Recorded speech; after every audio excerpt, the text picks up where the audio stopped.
2 minute होंगे। बोलो। Delivery तक रुकी पर नानू क्या? नो। तू हमें बता के क्यों नहीं आई? तू मना कर दे क्या रोही?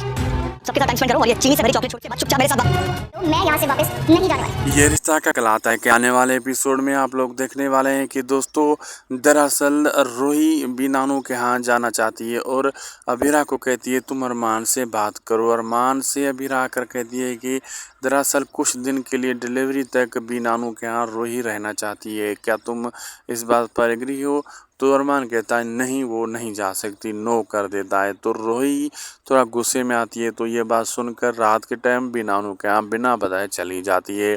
जब अरमान को पता चलता है तो अरमान गुस्सा करता है, तो वहाँ पर गुस्से में एग्रेसिव में पहुँच जाता है। वो कहता है कि तुम बता कर नहीं आ सकती थी क्या, हम तुम्हें मना कर देते? और चॉकलेट वगैरह ये चीज़ें मत खाओ, को हेल्दी मेल्दी वाली चीज़ खाओ और यहाँ से चलने की तैयारी करो, कुछ देर यहाँ टाइम पास करो भली। तो रूही कहती है जो कुछ करना है तुम कर लो, मैं यहाँ से नहीं जाने वाली, तुम होते कौन हो?